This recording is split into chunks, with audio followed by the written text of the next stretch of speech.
रीट की तैयारी हो, चाहे पटवार की तैयारी हो, चाहे कांस्टेबल की तैयारी हो, एसएससी की हो, कोई सी भी परीक्षा हो, उसमें पर्यावरण से संबंधित प्रश्न आजकल आते हैं। ये बहुत ही सिंपल टॉपिक है जिसको गाइड में और इनमें काफ़ी डिफिकल्ट करके बताया जाता है। देखिए, पर्यावरण से बहुत ही सिंपल सिंपल प्रश्न आते हैं और उनके हम आसानी से जवाब दे सकते हैं। जैसे इस पेपर में देखिए, विश्व पर्यावरण दिवस कब मनाया जाता है? 21 मई, 5 जून, 27 मई या 14 नवंबर? तो पर्यावरण दिवस कब मनाया जाता है और इसकी शुरुआत कैसे हुई? ये चीज़ बहुत नॉर्मल चीज़ है, ये हमें पता होनी चाहिए। एक अगला सवाल है, जलीय जंतुओं में शोषण होता है, किससे होता है? फेफड़ों से या गलफड़ों से? तो जलीय जंतुओं में जो जल के प्रति अनुकूलन पाया जाता है, जैसे मरुस्थल में पाए जाने वाले जंतुओं में मरुस्थल के प्रति अनुकूलन पाया जाता है। पहली बात तो अनुकूलन क्या होता है, और फिर जलीय जंतुओं में अनुकूलन कैसे विकसित हुआ और वो कैसे काम कर रहा है। ये चीज़ें, जैसे पेड़ पौधों में क्या अनुकूलन हुआ ताकि वो जल में जीवित रह रहे हैं, तो ये चीज़ें हैं जो पता होनी चाहिए। ये सवाल भी पर्यावरण संरक्षण से संबंधित है कि रामसर घोषणा की सूची में नम क्षेत्र नहीं है। अब पर्यावरण संरक्षण के लिए रामसर घोषणा बनाई गई है, ये क्या होती है ये पता होनी चाहिए। नम क्षेत्र क्या होते हैं ये पता होनी चाहिए। और भारत के जो 26 नम क्षेत्र हैं, वेटलैंड्स हैं, जो रामसर घोषणा में शामिल किए गए हैं, उनके नाम पते होने चाहिए। तो बूलर झील, केवलादेव, रुद्रसागर, राजसमंद इनमें से एक नहीं है, वो हमें पता होनी चाहिए। इसके अलावा, और ये सवाल तो कॉमन सा बन गया है परीक्षाओं में, जो ग्लोबल वार्मिंग के लिए उत्तरदायी है carbon dioxide gas, methane gas, nitrogen gas और सल्फर डाइऑक्साइड गैस। तो हमें ग्लोबल वार्मिंग की टर्म पता होनी चाहिए कि ग्लोबल वार्मिंग है क्या सामान्य अर्थों में। तो ये हम इस वीडियो में सीखेंगे। ये सवाल देखिए कितना सीधा है, पर्यावरण के जैविक घटक कौन से हैं? पहली बात तो पर्यावरण क्या है ये पता हो, इसके जैविक घटक और अजैविक घटक कौन कौन से ये पता हो। तो भूमि, वायु, पौधे और जल, कौन सा जैविक घटक है इसका आंसर हमें पता होनी चाहिए। इसके बाद में निम्नलिखित में से कौन सी गतिविधि पर्यावरण संरक्षण से संबंधित नहीं है, यानी पर्यावरण को बचाने के लिए हमें क्या क्या करनी चाहिए। वनोन्मूलन, यानी वनों का नाश करना चाहिए। प्राकृतिक संसाधनों का संरक्षण, यानी वनों का और नदियों का संरक्षण करना चाहिए। वृद्ध पौधारोपण, यानी बहुत सारे पौधे लगाने चाहिए। जलाशयों की सफाई। तो कौन सा काम हमें नहीं करना चाहिए, ये सवाल इसमें से छांटना। एक सवाल ये देखिए, निम्नलिखित में से कौन सा विकल्प पर्यावरण अध्ययन की विषय वस्तु में सम्मिलित नहीं किया जाता, यानी जब पर्यावरण को हम समझे तो क्या क्या पढ़े। वन संरक्षण, वनों का बचाव, यानी राजनीतिक संरक्षण, जल संरक्षण, मृदा संरक्षण। तो इसमें से हमें एक चीज़ पता होनी चाहिए। कितना सिंपल आंसर है ये, राजनीतिक संरक्षण नहीं होना चाहिए। देखो डायरेक्ट कह रहा है, इसमें कह रहा है कि वनों को काटना नहीं चाहिए। सिंपल से आंसर है इसके, लेकिन इससे पहले हमें पर्यावरण की जो टर्म्स है उसको समझनी चाहिए। तो इस वीडियो को आप लास्ट तक देखिए। लास्ट तक देखने के बाद में आप इन सवालों को वापस आकर इनके उत्तर अपने आप से देने की कोशिश कीजिए। हालांकि मैं जो वीडियो का अंत होगा उसमें इन सवालों के आंसर दूंगा, ताकि आप इनके अपने आंसर्स को इन आंसर्स से चेक कर सको। वीडियो शुरू करने से पहले मेरी एक विनती है आपसे कि इस चैनल को सब्सक्राइब करें और इसको ज़्यादा से ज़्यादा लोगों तक पहुँचाएं। देखिए, पर्यावरण कहते किसे हैं? जैसे मान लो कि आप यहाँ पर खड़े हैं किसी पहाड़ पर, ठीक है। इस पहाड़ से आप बहुत सारी चीज़ें देख रहे हैं, ठीक है। तो आप जितनी भी चीज़ें आपकी नज़र में आ रही है वो सब पर्यावरण में आती है, ठीक है। तो हमारे चारों ओर जो जैविक और भौतिक घटक हैं, ठीक है, ये मिलकर आपस में क्या बनाते हैं? पर्यावरण बनाते हैं, और ये आपस में क्रिया करते रहते हैं। तो पर्यावरण हमारे चारों ओर जो जैविक और भौतिक घटक है और इनकी आपसी जो क्रिया है उसको हम क्या कहते हैं? पर्यावरण कहते हैं। पर्यावरण, देखिए कुछ पर्यावरण, एक पर्यावरण की टर्म एक और समझिए। जैसे मान लो कि पेड़ पौधे हैं, जीव जंतु है, ये तो है प्रकृति से निर्मित पर्यावरण, इसको बोलते हैं प्राकृतिक पर्यावरण। जो चीज़ें मनुष्य ने नहीं बनाई, जैसे जंगल अपने आप उग गया, तो ये प्राकृतिक पर्यावरण। पहाड़ प्राकृतिक पर्यावरण, ठीक है। एक होता है जो मानव ने बनाया है, जैसे बसें हैं, हमारे मकान हैं, हमारी सड़कें हैं, ठीक है, हमारी फैक्ट्रियाँ हैं, है ना, हमारी कंपनियाँ हैं। सारी ये जो चीज़ें हैं जो मानव ने खुद ने विकसित की है, हमारे शहरों की बड़ी बड़ी बिल्डिंग्स हैं, ये कहलाएगी मानव निर्मित पर्यावरण। तो दो तरह के पर्यावरण हो गए, प्राकृतिक पर्यावरण और मानव निर्मित पर्यावरण। एक हम हमारे आसपास जो क्रिया कर, जैसे हम कैसे रहते हैं, कैसे खाते हैं, कैसे पीते हैं, कैसे चलते हैं, क्या पहनते हैं, ये चीज़ें आती है सांस्कृतिक पर्यावरण में। तो प्राकृतिक पर्यावरण, मानव निर्मित पर्यावरण और सांस्कृतिक पर्यावरण, तीन तरह के पर्यावरण होंगे। लेकिन सवाल इसमें से नहीं आता है, अब तक मैंने जो बोला उसमें से सवाल नहीं आता है। सवाल आता है पर्यावरण के घटक कौन कौन से हैं और इनमें क्या अंतर है। तो पर्यावरण के घटक में से सवाल आता है। तो पर्यावरण के कितने घटक है? 3 घटक है। पर्यावरण के जैविक घटक, पर्यावरण के अजैविक घटक और पर्यावरण के ऊर्जा घटक। तो देखो, ये सूर्य है, इस सूर्य से ऊर्जा प्राप्त की किसने? पेड़ पौधों ने, आपने, हमने, हम सब ने किससे प्राप्त की ऊर्जा? सूर्य से। तो सूर्य तो हो गया ऊर्जा घटक में। ऊर्जा घटक को परीक्षा में नहीं पूछा जाता है, इसको अगर आप याद नहीं करो तो कोई दिक्कत नहीं है। तो पेड़ पौधे, जीव जंतु वगैरह जिनमें जीवन है वो पर्यावरण के जैविक घटक में आते हैं, ठीक है। और इनकी जैविक घटक के अलावा जो चीज़ें हैं जैसे पहाड़ है, नदियाँ है, जंगल है, जंगल नहीं, जंगल जैविक घटक में आएगा। पर्यावरण के जैसे पेड़ पौधे हैं, वायुमंडल है, स्थलमंडल है, हमारी पृथ्वी है, ठीक है, हमारा जलाशय है, हमारे समुद्र है, ये सब किस में आएगा? अजैविक घटक में। लेकिन समुद्र में जो मछलियाँ हैं वो किस में आ जाएगी? जैविक घटक में। समुद्र में जो पेड़ पौधे हैं वो किस में आ जाएंगे? जैविक घटक में। तो पर्यावरण के 2 घटक हैं, 3 घटक है, जैविक घटक, अजैविक घटक और ऊर्जा घटक। लेकिन हमें जैविक घटक और अजैविक घटक के उदाहरण याद होने चाहिए। जिन चीज़ों में जीवन है वो जैविक घटक, और जिन चीज़ों में जीवन नहीं है वो अजैविक घटक।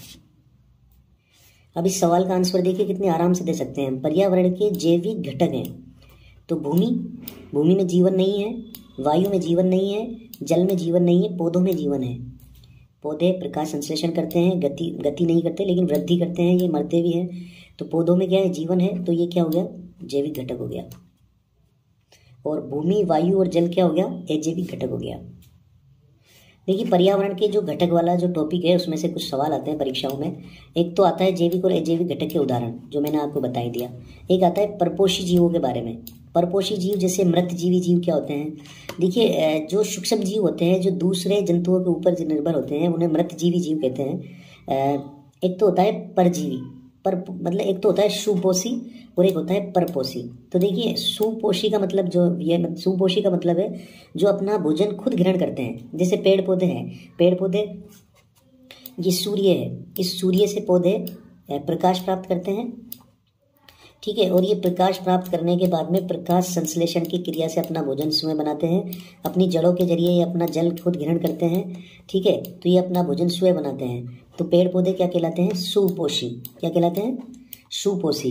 इन पेड़ पौधों में से हम हमारा भोजन प्राप्त करते हैं। जैसे हमने गाजर खाई, मूली खाई, हमने मछलियों को खाया, तो ये सब क्या कहलाते हैं? हम क्या कहलाएंगे? परपोषी। इन्हीं पेड़ पौधों को मछलियाँ खाती है तो मछलियाँ भी क्या है? परपोषी। इन्हीं पेड़ पौधों को हिरण खाती है, हिरण भी क्या है? परपोषी। तो परपोषी जीव कौन से हैं? जो अपना भोजन खुद नहीं बनाते और भोजन के लिए दूसरे जीवों पर निर्भर है, वो क्या कहलाएंगे? परपोषी जीव। परपोषी जीव कई तरह के होते हैं, जैसे शाकाहारी जीव, मांसाहारी जीव। शाकाहारी जीव में आते हैं वो जीव जो सिर्फ शाकाहार को खाते हैं, जैसे पेड़ पौधों को खाते हैं। जैसे हिरण हो गया, गाय हो गई, भैंस हो गई, ये शाकाहारी जीव होगी। परपोषी जीवों में मांसाहारी जीव जैसे शेर हो गया, लोमड़ी हो गई, ठीक है, कुत्ता हो गया, ये सब क्या है? मांसाहारी जीव हो गए। मनुष्य आता है सर्वहारी जीव में। सर्वहारी का मतलब होता है जो मांसाहारी भी है और शाकाहारी भी है, वो सर्वहारी है, ठीक है। तो 3 तरह के जीव हो गए। एक तो हो गया शाकाहारी, एक हो गया मांसाहारी और एक हो गया सर्वहारी। तो परपोषी जीवों के और भी उदाहरण है, जैसे मृतजीवी। जैसे आपने देखा होगा कि कोई जानवर मर जाता है तो वो सड़ने लग जाता है। तो वो क्यों सड़ता है? क्योंकि सूक्ष्म जीव उसके ऊपर क्रिया करने लग जाते हैं। तो वो जो सूक्ष्म जीव होते हैं वो मृतजीवी कहलाते हैं। पैराजाइट, इसको इंग्लिश में बोलते हैं पैराजाइट। तो मृतजीवी को क्या कहते हैं? पैराजाइट। तो जो जानवर मर गया उसको सड़ाने गलाने के लिए जो सूक्ष्म जीव कार्यरत रहते हैं उन सूक्ष्म जीवों को बोलते हैं मृतजीवी, ठीक है। परजीवी जैसे दूसरों पर जीवित रहने वाले परजीवी। तो परजीवी जैसे अमरबेल का जो पौधा है वो दूसरे पेड़ पर लटका रहता है। तो इस तरीके से अब अगला टॉपिक आता है निकेत या निश किसे कहते हैं। देखो निकेत हिंदी में कहते हैं और निश इंग्लिश में कहते हैं। निकेत या निश का मतलब है कि एक जीव जो अपने वातावरण में जीवित रहता है उसकी छोटी सी जो दुनिया है उसको बोलते हैं हम निकेत या निश। तो किसी जीव का निकेत या निश बड़ा हो सकता है, जैसे शेर का निकेत बड़ा होगा, ठीक है, एक अभ्यारण्य होगा शेर का निकेत। लेकिन एक कोई सूक्ष्म जीव है, कोई कीड़ा है, उसका निकेत बहुत छोटा होगा, ठीक है। तो निकेत दरअसल छोटे अर्थ में है, किसी आवास के लिए आता है ये। जैसे कोई गोबर का एक गोबर का ये ढेर है, इस ढेर में एक कीड़ा है जो इस गोबर में पड़ा हुआ है। तो ये गोबर की जो दुनिया है ये क्या है? उस कीड़े के लिए निकेत हो गई या निश हो गई, ठीक है। हमारे घर में जो हमारा घर है और हमारे आसपास का जो शहर है, छोटी सी दुनिया है, वो हमारे लिए निश हो गई। लेकिन निश दरअसल कीड़े मकोड़े और छोटे जंतुओं के लिए इस टर्म को इस्तेमाल किया जाता है। तो आवास का मतलब होता है जिसमें हम रह रहे हैं, और निकेत का मतलब होता है एक छोटी सी जगह जहाँ पर कोई कीड़ा मकोड़ा या कोई छोटी प्रजाति का जीव जीवित रहने के लिए, किसी जीव के जीवित रहने की जो संभावनाएं जहाँ विकसित होती है उसको निश कहते हैं एक तरीके से। तो पर्यावरण के घटक में से ये टॉपिक पूछे जाते हैं और इनको याद करना है आपको। पर्यावरण को अगर समझना है तो एक चीज को समझना होगा हमें, जैव मंडल को। तो मैंने बताया कि जैविक घटक और अजैविक घटक होते हैं। तो देखो ये मान लो कि वायुमंडल है और ये जलमंडल है, ठीक है, और ये स्थल मंडल है, ठीक है। इन तीनों से मिलकर क्या बनता है, जैव मंडल। और इस जैव मंडल में जीवन पाया जाता है, जिसमें आप, मैं, पेड़ पौधे, जीव जंतु सब रह रहे हैं। तो जैव मंडल के दो भाग होंगे, एक भाग तो वो होगा जो जैविक घटक होगा, और एक भाग वो होगा जो अजैविक घटक होगा, जिसमें वायु होगी, जल होगा और जमीन होगी, जिस पर आप और मैं चल रहे हैं। तो जमीन पर पाए जाने वाले जल, थल, वायु से बने पर्यावरण के उस भाग को जैव मंडल कहते हैं जहां पर जीवन पाया जाता है, ठीक है। विभिन्न पारिस्थितिक तंत्र मिलकर जैव मंडल का निर्माण करते हैं। अब देखिए, पर्यावरण जब आया तो जैव मंडल आया, जैव मंडल आप समझिए। तो पारिस्थितिक तंत्र के बारे में भी समझना जरूरी है, क्योंकि ये जो हमारा जैव मंडल बना है ये क्या है, पारिस्थितिक तंत्र से मिलकर बना हुआ है, ठीक है। तो पारिस्थितिक तंत्र क्या होता है, ये आगे देखिए। इकोसिस्टम, इसको इंग्लिश में बोलते हैं इकोसिस्टम। पारिस्थितिक तंत्र का इंग्लिश नाम भी याद रखना है, परीक्षा में पूछा जाता है कई बार इकोसिस्टम क्या है, और हम सोचते हैं पारिस्थितिक तंत्र के हमको पता नहीं है, तो फिर हम सवाल को कर नहीं पाते। तो जैव मंडल के जो सभी घटक हैं, ठीक है, वो आपसी क्रिया से मिलकर मतलब जैव मंडल के जो सभी घटक है, जैसे ये वायुमंडल हो गया, ये स्थल मंडल हो गया, ये जल मंडल हो गया, तो ये आपसी क्रिया करते रहते हैं एक दूसरे से, ठीक है। तो और इस आपसी क्रिया में जंतु अपना जीवन यापन करते हैं। तो ये आपसी क्रिया से जो एक सिस्टम बन जाता है उसी को बोलते हैं इकोसिस्टम, ठीक है। ऐसे इसको एक उदाहरण से समझिए, जैसे मान लो कि हमने सांस ली तो हमने वायुमंडल से सांस ली, फिर हमने पानी पिया तो हमने जलमंडल से पानी पिया, और हम जमीन पर रह रहे हैं तो हम स्थल मंडल पर रह रहे हैं, ठीक है, तभी तो जीवन यापन कर रहे हैं। तो हम भी क्या है, एक पारिस्थितिक तंत्र का हिस्सा है। इसको आप जंतुओं से समझिए, जैसे जंतुओं ने सूक्ष्म सांस ली, ठीक है, फिर जंतुओं ने भोजन खाया, ठीक है, स्थल मंडल पर रहे, पानी पिया, तो जंतु भी क्या है, जीवन यापन कर रहे हैं। तो ये एक तरीके से, ये भी एक तरीके से पारिस्थितिक तंत्र का हिस्सा है। ये इकोसिस्टम अपना अपना काम करता रहता है। अगर आपको इकोसिस्टम को और ढंग से समझना है तो आप किसी पर्यावरण जो है दुनिया है जहाँ पे, जैसे मान लो कि कोई भी राष्ट्रीय उद्यान है या कोई अभ्यारण्य है जहाँ पर प्रकृति में जीव जंतु जीवन यापन कर रहे हैं, उस चीज़ को समझिए। वहाँ पर आपको पारिस्थितिक तंत्र अच्छी तरीके से समझ में आएगा कि एक हिरण कैसे अपना जीवन यापन कर रहा है, इकोसिस्टम में कैसे एग्जिस्ट है वो। देखिए, पारिस्थितिक तंत्र का अध्ययन जिस विज्ञान में किया जाता है उसको इकोलॉजी कहते हैं, पारिस्थितिकी कहते हैं। तो जीव के चारों ओर पाए जाने वाले जैविक और भौतिक घटकों की आपसी क्रिया का अध्ययन जिस विज्ञान में किया जाता है उसको इकोलॉजी कहते हैं, या ये पारिस्थितिकी कहते हैं। तो ये भी पता होने चाहिए, परीक्षा में पूछी जाती है चीज़। ये स्लाइड जो है इस वीडियो का सबसे इम्पोर्टेंट पार्ट है, और इसमें जो टॉपिक्स दे रखे हैं कि भाई बायोम से संबंधित कौन से प्रश्न सवाल पूछे जाते हैं परीक्षा में। तो एक तो जैव मंडल के जो जैविक समुदाय है उसकी जानकारी होनी जरूरी है।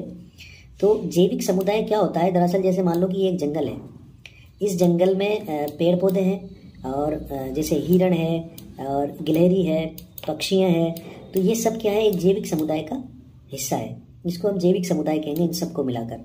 और अजैविक समुदाय कहेंगे हम, जैसे पहाड़ है, नदियाँ हैं, ये सब है अजैविक समुदाय और जैविक समुदाय। तो ये चीज़ जानकारी होनी जरूरी है। एक की स्टोन प्रजाति के बारे में पूछा जाता है।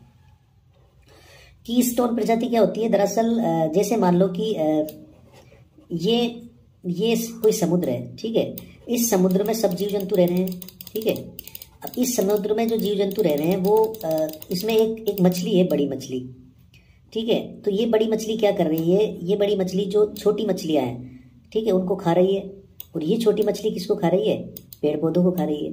तो ये आपस में अपना जीवन यापन कर रहे हैं।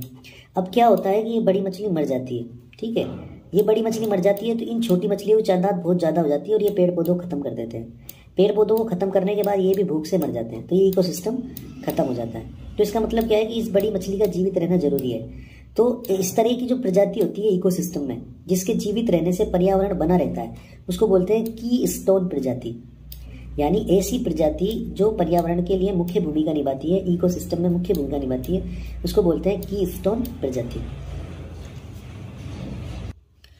अगला है संक्रमिका या इकोटोन। देखिए ये क्या होता है, जैसे मान लो कि ये भारत है, ठीक है, इस भारत के चारों ओर समुद्र है, तो यहाँ पर ये जो तल है, ये वाला, ये जो तलीय इलाका है, ये एक तरीके से संक्रमिका या इकोटोन कहलाएगा, क्योंकि यहाँ पर समुद्र का पारिस्थितिक तंत्र और स्थल का पारिस्थितिक तंत्र दोनों आपस में ज्वाइंट हो रहे हैं, ठीक है। तो इस तरह का जो जो जगह होती है वो इकोटोन कहलाती है, और यहाँ पर तनाव होता है बहुत ज़्यादा। कोर प्रभाव क्या है?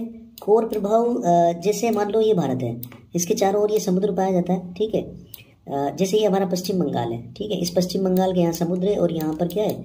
दलदल है, जिसको अपन सुंदरी जो वृक्ष कहते हैं वो है, मैंग्रोव वनस्पति है। तो ये समुद्री पारिस्थितिक तंत्र और ये स्थलीय पारिस्थितिक तंत्र दोनों आपस में अटैच हो रहे हैं, तो ये तो हो गया संक्रमिका। लेकिन ये अटैच होने के साथ ही ये इस जगह है, यहाँ पर जैव विविधता बहुत ज़्यादा पाई जाती है, ठीक है। तो यहाँ पर जैव विविधता का ज़्यादा होना क्या कहलाता है? कोर प्रभाव या एज इफेक्ट कहलाता है। तो इन दोनों का मतलब समझ में आ गया आपके? इसको ऐसे समझिए जैसे मान लो कि ये घास का स्थल तंत्र है, ठीक है, और ये पेड़ पौधों का स्थल तंत्र है। तो घास का पेड़ पौधों का स्थल तंत्र जहाँ मिलन होगा इन दोनों का, वहाँ पर जीव जंतु अधिक मात्रा में पाए जाएंगे। इसको कोर प्रभाव या एज इफेक्ट कहते हैं। इसके अलावा देखो परीक्षा में जो पूछे जाते हैं वो विभिन्न बायोम की जानकारी भी होनी जरूरी है। यानी जो विभिन्न जो बायोम है या जैव मंडल है, कौन कौन से हैं, जैसे वन पारिस्थितिक तंत्र या वन बायोम, कौन कौन से हैं ये हम देखते हैं। तो हमने इकोसिस्टम समझा था कि जैवमंडल के जो भौतिक और जैविक घटक है वो आपस में मिलकर जो तंत्र बनाते हैं उसको पारिस्थितिक तंत्र कहते हैं, इकोसिस्टम कहते हैं। तो इकोसिस्टम के 3 घटक होते हैं, जैविक घटक, अजैविक घटक। जैविक घटक में जैसे पेड़ पौधे और जीव जंतु, सूक्ष्म जीव वगैरह शामिल होंगे, है ना। और अजैविक घटक में पहाड़, नदियाँ, जल, समुद्र, वायु, ये सब सम्मिलित हो गए अजैविक घटक में। और अपघटक में वो चीज़ें शामिल होती है जो जीव जंतु और पेड़ पौधे जो मर जाते हैं उनको मिट्टी में मिलाने का जो काम करते हैं सूक्ष्म जीव, वो किस में आते हैं? अपघटक में शामिल किए जाते हैं। यानी जीव जब मर जाते हैं तो उनको सड़ाने गलाने का जो कार्य करते हैं वो कौन करते हैं? अपघटक करते हैं। तो ये पारिस्थितिक तंत्र के घटक हो गए, इनको याद रखना आप। ये काफ़ी बार परीक्षा में पूछा जाता है पारिस्थितिकी तंत्र के नियम। देखिए, एक तो पारिस्थितिक तंत्र में ऊर्जा का प्रवाह एक ही दिशा में होता है, ठीक है। और एक दूसरी चीज़ है कि एक पोषण स्तर से दूसरे पोषण स्तर में जो ऊर्जा का प्रवाह होता है वो 10% ऊर्जा ही जाती है। तो इसको 10% ऊर्जा के 10% का नियम या स्थानांतरण का 10% का नियम भी कहते हैं हम इसे। तो पहले नियम को समझिए। जैसे मान लो ये सूर्य है, बिल्कुल सिंपल अर्थों में समझिए। इस सूर्य से जो ऊर्जा है वो किसने ग्रहण की? पेड़ पौधों ने, ठीक है। इन पेड़ पौधों को किसने खाया? हिरण ने, ठीक है। और इस हिरण के खाने के बाद में हिरण को किसने खाया? शेर ने। और शेर फिर किसमें मिल गया? मिट्टी में, ठीक है। तो सूर्य से ऊर्जा किसने प्राप्त की थी? पेड़ पौधों ने, ठीक है। पेड़ पौधों से ऊर्जा प्राप्त किसने की? हिरण ने। और हिरण से ऊर्जा प्राप्त किसने की? शेर ने, ठीक है। तो ये प्रक्रिया चलती रहती है, यानी ऊर्जा का प्रवाह एक दिशा में हो रहा है। क्या शेर हिरण को ऊर्जा देता है? नहीं। क्या हिरण पेड़ पौधों को ऊर्जा देता है? नहीं। क्या पेड़ पौधे सूर्य को ऊर्जा देते हैं? नहीं देते। तो ऊर्जा का प्रवाह एक दिशा में चल रहा है, ठीक है। इसको बोलते हैं ऊर्जा का प्रवाह एक दिशा में होता है। ये उल्टा नहीं होता, रिवर्स नहीं होता, यानी ऊर्जा का चक्रण नहीं होता ऐसे करके। ये बहुत इंपॉर्टेंट चीज है, इसको ध्यान रखना। ऊर्जा का प्रवाह एक दिशा में ऐसे होता है, ऐसे नहीं होता। एक पोषण स्तर से दूसरे पोषण स्तर में 10% ऊर्जा स्थानांतरित होती है। जैसे मान लो सूर्य से इन पौधों ने कितनी प्रतिशत ऊर्जा ग्रहण की? 100%, ठीक है। तो जब हिरण इन पौधों को खाएगा तो इस 100% ऊर्जा का कितना हिस्सा लेगा वो? मात्र 10%। कितना हिस्सा? 10%। तो 100 में से 10 इसने ग्रहण कर ली, किसने? हिरण ने। फिर इस हिरण को जब ये शेर खाएगा तो यहाँ से कितनी ऊर्जा लेगा? 10 में से वो 1, क्योंकि 10 का 10% कितना होता है? 1। तो यहाँ तक पेड़ पौधों ने 100 ऊर्जा ग्रहण की, हिरण ने 10 और इसने कितनी की? 1। तो क्या है कि विभिन्न पोषण स्तरों में जो ऊर्जा का स्तर है वो घटता जाता है, ठीक है। तो इसे हम ऊर्जा के 10% का नियम भी कहते हैं। तो ये दोनों चीजें मेरे ख्याल से आपको समझ में आ गई होगी। पारिस्थितिक तंत्र के नियमों में विभिन्न प्रकार के पारिस्थितिक तंत्र होते हैं, जैसे वन का पारिस्थितिक तंत्र, घास का पारिस्थितिक तंत्र, मरुस्थल का पारिस्थितिक तंत्र, जल का और आर्द्र भूमि का। यहाँ का जो वातावरण होता है वो अलग अलग होता है। जैसे वन के जीव जंतु अलग होते हैं, मरुस्थल के जीव जंतुओं में अलग अनुकूलन पाया जाता है, जल के जो जंतु होते हैं उनमें अलग अनुकूलन पाया जाता है। जैसे जल में जो मछली होती है वो अपने जो गलफड़े है उनसे शोषण करती है, ठीक है। घास परितंत्र में अलग जीव जंतु पाए जाते हैं, तो इनकी हमें थोड़ी सी जानकारी होना जरूरी है, इनके अनुकूलन की और इनके जीव जंतुओं की। लेकिन इससे पहले हम देखते हैं कि जो दुनिया में जो वन है, जो सबसे ज़्यादा वन कहाँ कहाँ पाए जाते हैं, और ये आपको याद रखना जरूरी है। ज़्यादा नहीं, मैं कुछ चीज़ें बताऊँगा।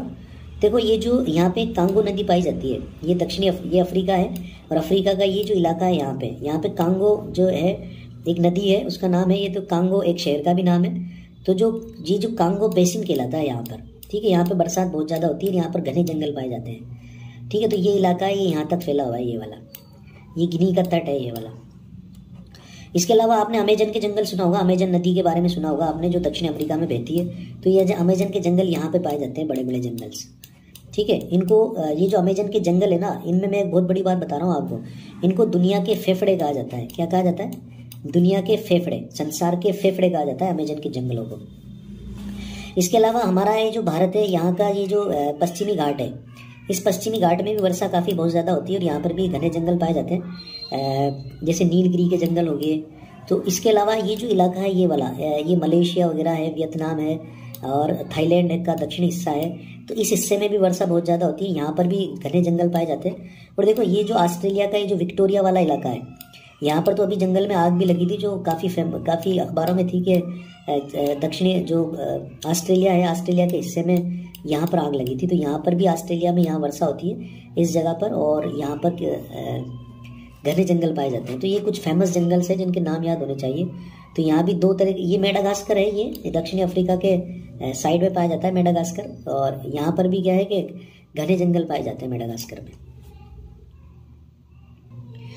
देखिए घास के मैदानों की जानकारी होनी जरूरी है, कहाँ कौन कौन से बड़े बड़े घास के मैदान हैं। तो यहाँ जो उत्तरी अमेरिका है उसके जो घास के मैदान है उनको प्रेरी कहते हैं। क्या कहते हैं? प्रेरी, ये नाम याद होना जरूरी है। और ये जो यूरोप का जो ये जो इलाका है और ये जो रूस तक फैला हुआ है, यहाँ पर जो घास के मैदान पाए जाते हैं उनको बोलते हैं स्टेपीज। तो यहाँ पे प्रेरी, यहाँ पे स्टेपी, ठीक है। और ये जो दक्षिणी अफ्रीका का जो इलाका है, यहाँ पर भी घास के मैदान पाए जाते हैं, इनको बोलते हैं वेल्ड। और यहाँ पे जो अर्जेंटीना का जो इलाका है ये, इनको बोलते हैं पंपास या कंपोज। क्या बोलते हैं? पंपास या कंपोज, पंपास कंपोज वगैरह कहते हैं, ठीक है। इसके अलावा ऑस्ट्रेलिया में जो है घास के मैदान है उनको डाउन्स कहते हैं। तो ऑस्ट्रेलिया घास के मैदान क्या कहलाएंगे? डाउन्स। खाली इनके नाम याद होना जरूरी है। और ये कहाँ है इनकी स्थिति मैंने आपको बताई दी। मरुस्थल का जो पारिस्थितिक तंत्र है उसको समझने से पहले हमें पता होना चाहिए कि मरुस्थल दो तरह के होते हैं। एक तो होता है गर्म मरुस्थल, जैसे सहारा का जो मरुस्थल है, ये देखिए ये अफ्रीका है, इस अफ्रीका का जो उत्तरी इलाका है यहाँ पर कौन सा रेगिस्तान है? सहारा। ये सहारा रेगिस्तान आगे आता है तो ये अरब का मरुस्थल, और ये अरब का मरुस्थल आगे आकर क्या हो जाता है? थार का मरुस्थल, जो हमारे राजस्थान में पाया जाता है पश्चिमी हिस्से में, ठीक है। तो ये सहारा से अरब और अरब से थार, ये गर्म मरुस्थल है। तो ये नामीबिया और कालाहारी का मरुस्थल है दक्षिणी अफ्रीका में। तो अफ्रीका के उत्तर में तो है सहारा मरुस्थल और अफ्रीका के दक्षिण में है कालाहारी और नामीबिया का मरुस्थल। दो तरह के मरुस्थल है, तो दो चीज़ पता हो गई हमें। इसके अलावा देखिए ये जो पैटागोनिया का और अटाकामा का मरुस्थल है, ठीक है, ये ठंडा मरुस्थल है। तो दो तरह के मरुस्थल हो गए, गर्म मरुस्थल और ठंडा मरुस्थल, ठीक है। इसके अलावा ये जो गोबी का मरुस्थल है, ये चीन का जो उत्तरी इलाका है और मंगोलिया का जो दक्षिण इलाका है, वहाँ पर गोबी का मरुस्थल पाया जाता है। ये भी ठंडा मरुस्थल है, ठीक है। ये जो ठंडा मरुस्थल है इस तरीके से फैला हुआ है कजाकिस्तान और मध्य एशिया में, ठीक है। और ये जो ईरान का और सीरिया का जो इलाका है, यहाँ दस्ते कावीर, दस्ते लूत करके रेगिस्तान फैला हुआ है, जो ये भी गर्म मरुस्थल में आता है। तो ये आपको याद हो गया होगा। इसके अलावा देखिए ग्रेट विक्टोरिया का मरुस्थल है, जो अफ्रीका जो ऑस्ट्रेलिया है उसके काफ़ी बड़े हिस्से पे फैला हुआ है। तो ये मरुस्थल है, कुछ इनके नाम याद होना ज़रूरी है। 2 फरवरी 1971 को ईरान का एक शहर है रामसर शहर, उस रामसर शहर में एक सम्मेलन हुआ था। उस सम्मेलन में ये कहा था कि भाई ये जो नम भूमि है, वेटलैंड है, यानी ज़मीन की ऐसी भूमि जो गीली रहती है, जैसे दलदल हो गया, जैसे मान लो ये समुद्र है, ये हमारा भारत है और इस भारत के चारों ओर ये समुद्र है। तो इस समुद्र से जो गीली भूमि बनती है, इस गीली भूमि को बोलते हैं नम क्षेत्र। जैसे मान लो कि ये राजस्थान है, इस राजस्थान में एक झील है सांबर झील, तो इस सांबर झील से जो गीला इलाका बनता है या पूरी जो झील है इसी को हम वेटलैंड कहते हैं। या फिर ये राजस्थान है, इस राजस्थान में ये केवलादेव राष्ट्रीय उद्यान है जहाँ पर पानी भरा रहता है। तो केवलादेव राष्ट्रीय उद्यान को क्या बोलते हैं? रामसर साइट बोलते हैं, वेटलैंड बोलते हैं। तो ये नम भूमि ऐसी होती है, ठीक है। तो रामसर साइट में क्या कहा गया है कि भाई नम भूमियों को हमें बचाना है। 2 फरवरी 1971 को ये सम्मेलन हुआ था। तो 2 फरवरी को ही वैश्विक नम भूमि दिवस मनाया जाता है। ये परीक्षा में पूछा जा चुका है, वैश्विक नम भूमि दिवस कब मनाया जाता है। तो रामसर साइट जो है उसमें भारत के 26 जो स्थान है उनको शामिल किया जाता है। तो उन 26 स्थानों में राजस्थान के 2 हैं, एक तो है सांबर झील और एक है केवलादेव नेशनल पार्क। तो ये दो नाम तो याद हमें पता ही होना चाहिए।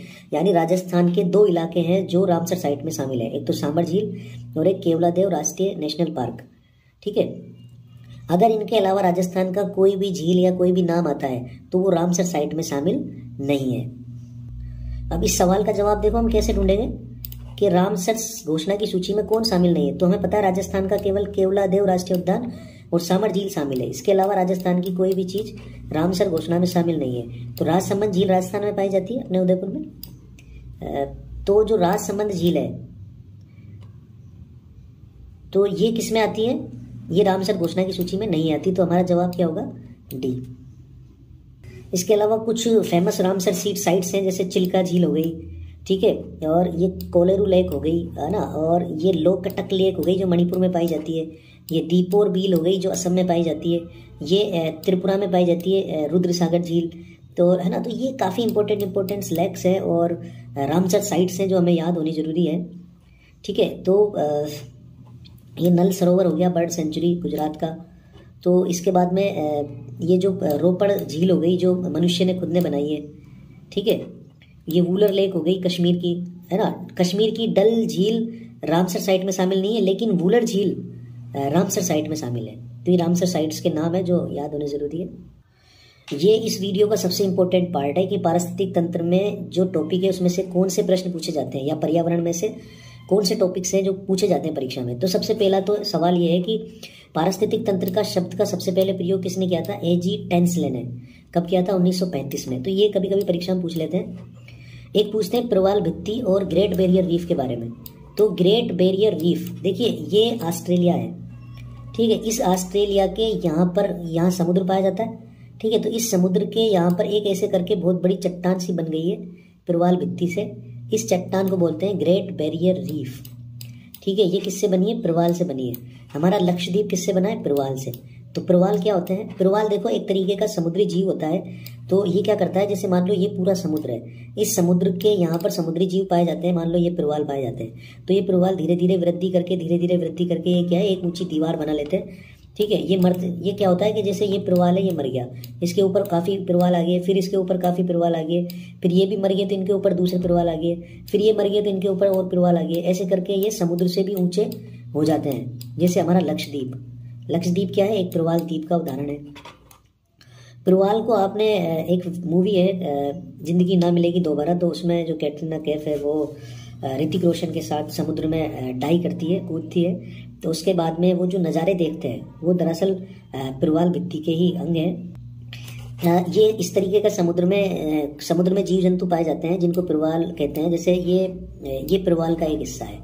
इस प्रवाल में क्या है, बहुत सारी मछलियाँ, बहुत सारे जीव जंतु अपना जीवन यापन करते हैं। तो जिस तरीके से पृथ्वी पर वर्षा जो वन है उनमें बहुत सारे जीव जंतु रहते हैं, तो उसी तरह समुद्र में प्रवाल में बहुत सारे जीव जंतु रहते हैं, उनका जीवन यापन करते हैं। तो समुद्र के वर्षावन किसको कहा जाता है? प्रवालों को। समुद्र के वर्षावन किसको कहा जाता है? प्रवालों को। ये सवाल परीक्षा में पूछा जाता है कि समुद्र के वर्षावन क्या है? समुद्र के वर्षावन क्या है? प्रवाल। तो देखिए इस तरीके के खूबसूरत प्रवाल होते हैं और इनमें रंग भरा होता है। लेकिन मान लो कि ये जो पानी है समुद्र का ये प्रदूषित हो जाता है, या कोई टैंकर फट जाता है, या गर्मी ज़्यादा बढ़ती है, तो ये प्रवाल क्या है, अपना कलर छोड़ देते हैं। और कलर छोड़ने के बाद में सफ़ेद कलर के हो जाते हैं। तो ये जब अपना कलर छोड़ देते हैं या ये मर जाते हैं तो उसको बोलते हैं प्रवाल व्रंजन। क्या कहते हैं? प्रवाल व्रंजन। तो प्रवाल समझ में आ गया और प्रवाल व्रंजन समझ में आ गया। भारत के जो दलदली इलाके हैं वहाँ पर मैंग्रोव वन पाए जाते हैं। मैंग्रोव वन समुद्र की जो लहरें आती हैं उनको रोकने का प्रयास करती हैं।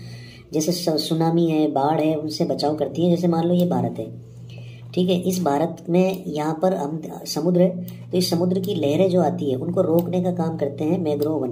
तो मैंग्रोव वन क्या है? जो दलदली जो इलाका है, जो नम भूमि है, उस पर जो पेड़ पौधे उगते हैं उनको मैंग्रोव वन कहते हैं। तो ये हमारा जो पश्चिम बंगाल है, ये पे इस पश्चिमी बंगाल में सुंदरी के जो वृक्ष पाए जाते हैं वो भी मैंग्रोव वनों का ही उदाहरण है। तो ये जो मैंग्रोव वन होते हैं इनमें कुछ अनुकूलन पाया जाता है समुद्र के जल के प्रति।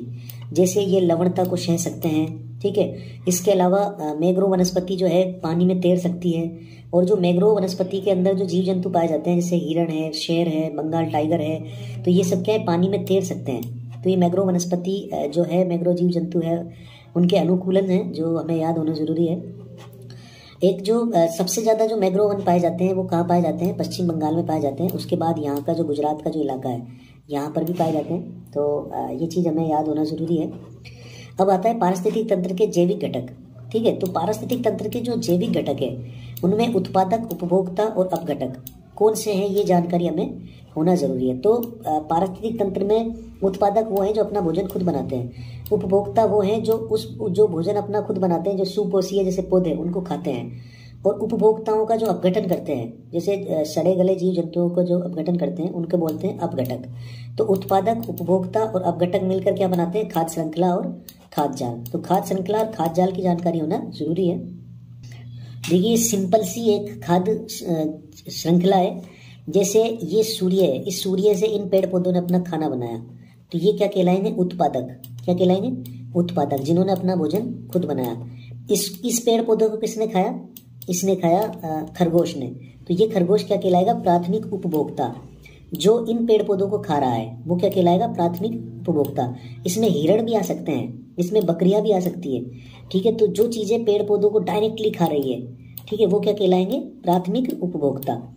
फिर प्राथमिक उपभोक्ता को जो खा रहा है, जैसे मान लो ये लोमड़ी है, शेर है, चीता है, जो भी है, तो इनको जो खा रहा है वो कहलाएगा द्वितीय उपभोक्ता। क्या कहलाएगा, सेकेंडरी कंज्यूमर।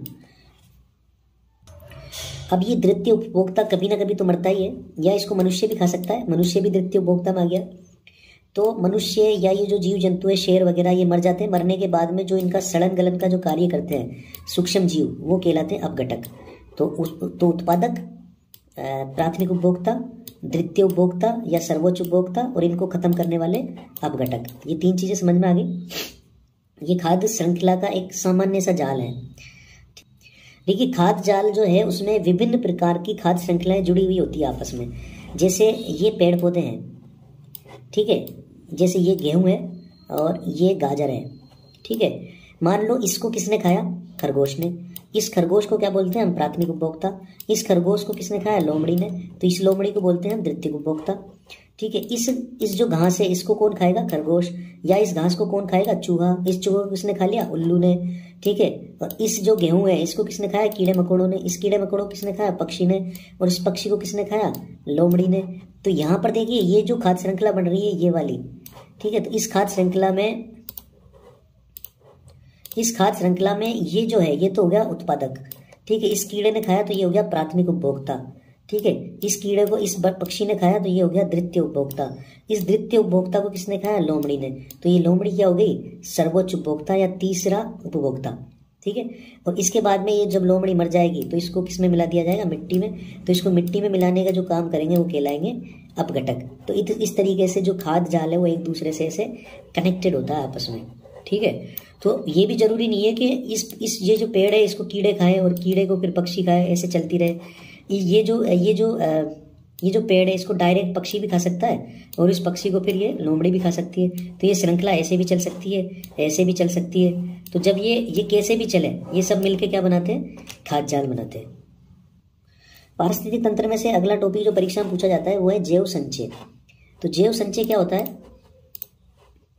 देखिए जैव संचय को ऐसे समझिए आप, जैसे ये कोई जापान का शहर है मीनमाता, तो यहाँ पे से पारा निकल कर किस में आ गया, मछलियों में।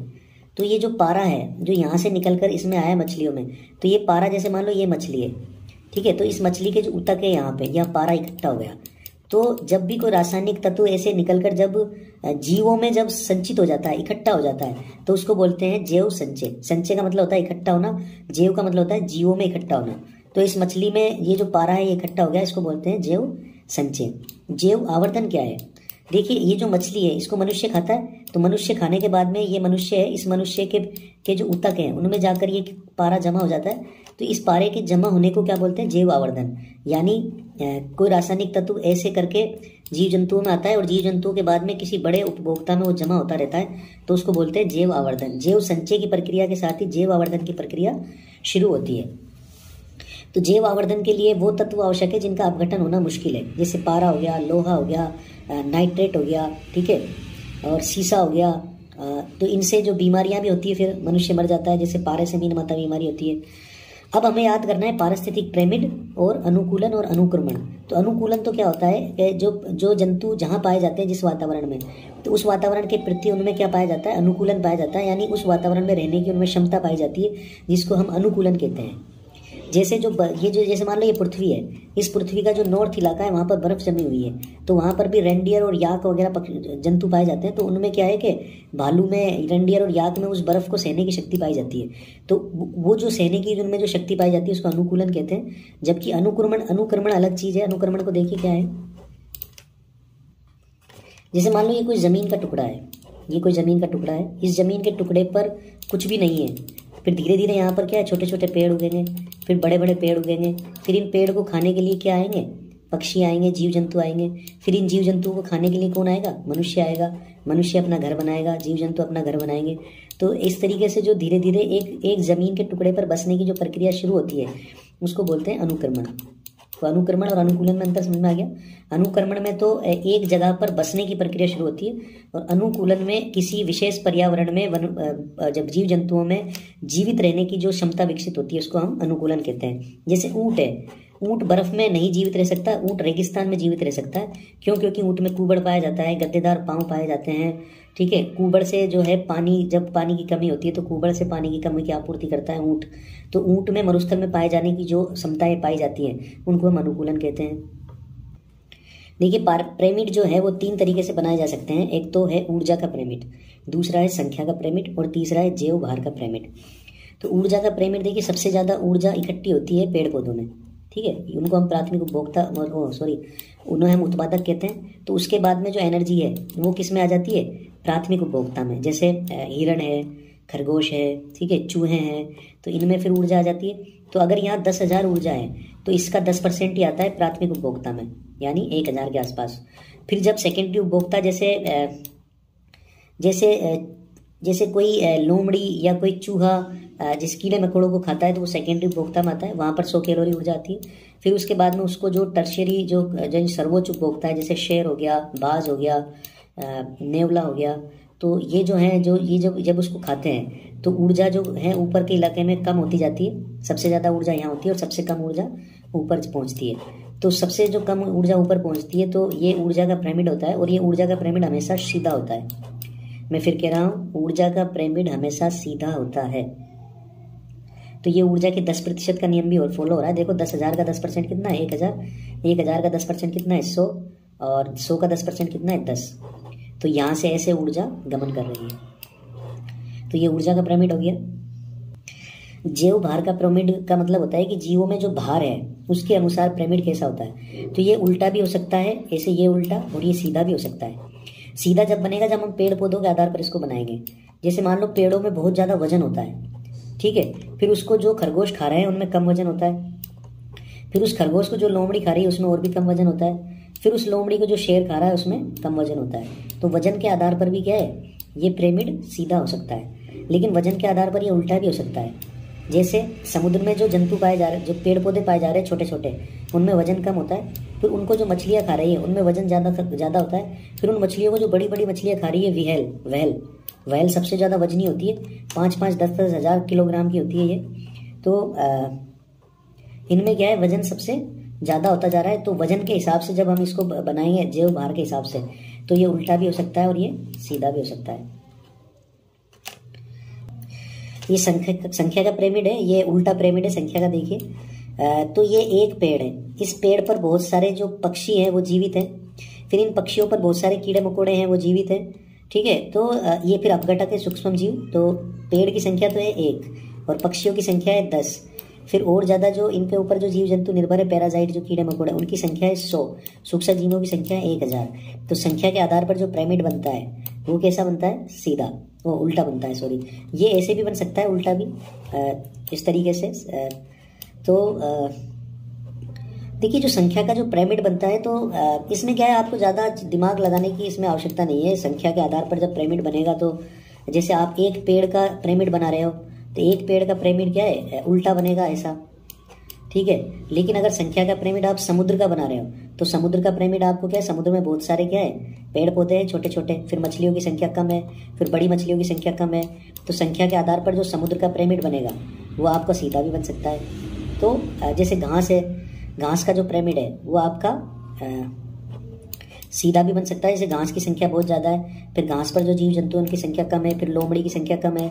तो इसे करके ये जो पिरामिड है ये प्राथमिक उपभोक्ता, द्वितीय और तृतीय उपभोक्ता के आधार पर बनाते हैं हम। तो मैंने बताया आपको प्राथमिक द्वितीय उपभोक्ता क्या होते हैं। पर्यावरण संरक्षण के लिए क्या प्रयास किए जा रहे हैं विश्व स्तर पर? देखो UNEP यानी यूनाइटेड नेशन एनवायरमेंटल प्रोग्राम जो है वो काम कर रहा है, ठीक है। और IUCN और WWF जो है पांडा जिसका वो है रामसर सम्मेलन, मैंने बता दिया आपको। तो ये विश्व स्तर पर काम कर रहे हैं। राष्ट्रीय स्तर पर वन्य जीव संरक्षण अधिनियम 1972 में बना था। NGT की स्थापना, नेशनल ग्रीन ट्रिब्यूनल की स्थापना 2010 में हुई थी एक कानून के तहत। तो ये एक कानूनी संस्था है, सांविधिक संस्था है। राष्ट्रीय वन नीति 3 बार बन चुकी है, 1894, 1952 और 1988 में। तो राष्ट्रीय वन नीति के तहत हमारा जो भारत है उसके 33% भाग पर वन होना जरूरी है। केंद्रीय प्रदूषण नियंत्रण बोर्ड की स्थापना, जो जल प्रदूषण को रोकने का जो कानून है उसके तहत 1974 में जो जल कानून है उसके तहत केंद्रीय प्रदूषण नियंत्रण बोर्ड की स्थापना की गई थी। चिपको आंदोलन 1974 में शुरू हुआ था उत्तराखंड में। राज्य स्तर पर हमने खेजड़गे आंदोलन का नाम सुना होगा, ठीक है। तो जो विश्नोई समाज है वो काफ़ी प्रेरित है इससे। तो ये कुछ संस्थाएं हैं जिनके नाम याद होना जरूरी है पर्यावरण संरक्षण से संबंधित। और अगला जो टॉपिक आएगा उसमें हम अगले जो वीडियो आएगा उसमें हम काफ़ी अच्छे तरीके से इन चीज़ों को समझेंगे। दरअसल हम जैव विविधता को समझेंगे। जैव विविधता क्या होती है, जैव विविधता का संरक्षण कैसे किया जाता है, और जैव विविधता के संरक्षण के लिए जो संगठन काम कर रहे हैं जिसमें IUCN, UNEP, WWF ये सारी संस्थाएं काम कर रही है। तो इन संस्थाओं के बारे में भी हम समझेंगे। तो फिलहाल हमने देखा है कि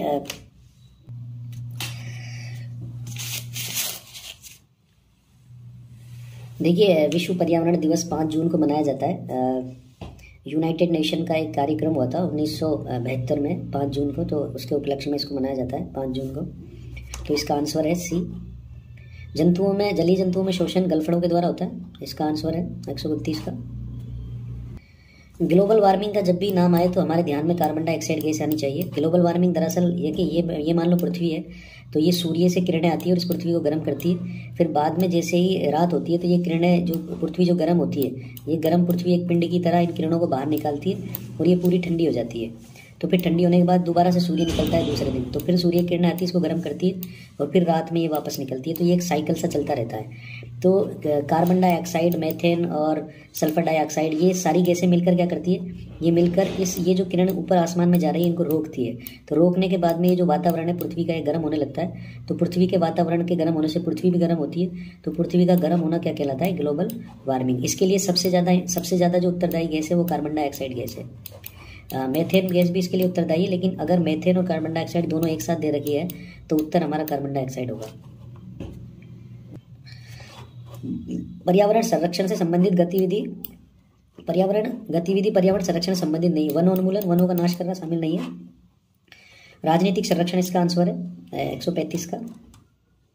पर्यावरण के जैविक घटक मैंने समझाई दिया, इसमें पौधे आंसर आएगा C। तो अगला जो हमारा जो वीडियो है इसमें जैव विविधता को समझेंगे। हमारे चैनल को सब्सक्राइब करें, फॉलो करें और मुझे कमेंट्स में जाके आप किसी टॉपिक के बारे में लिख भी सकते हैं।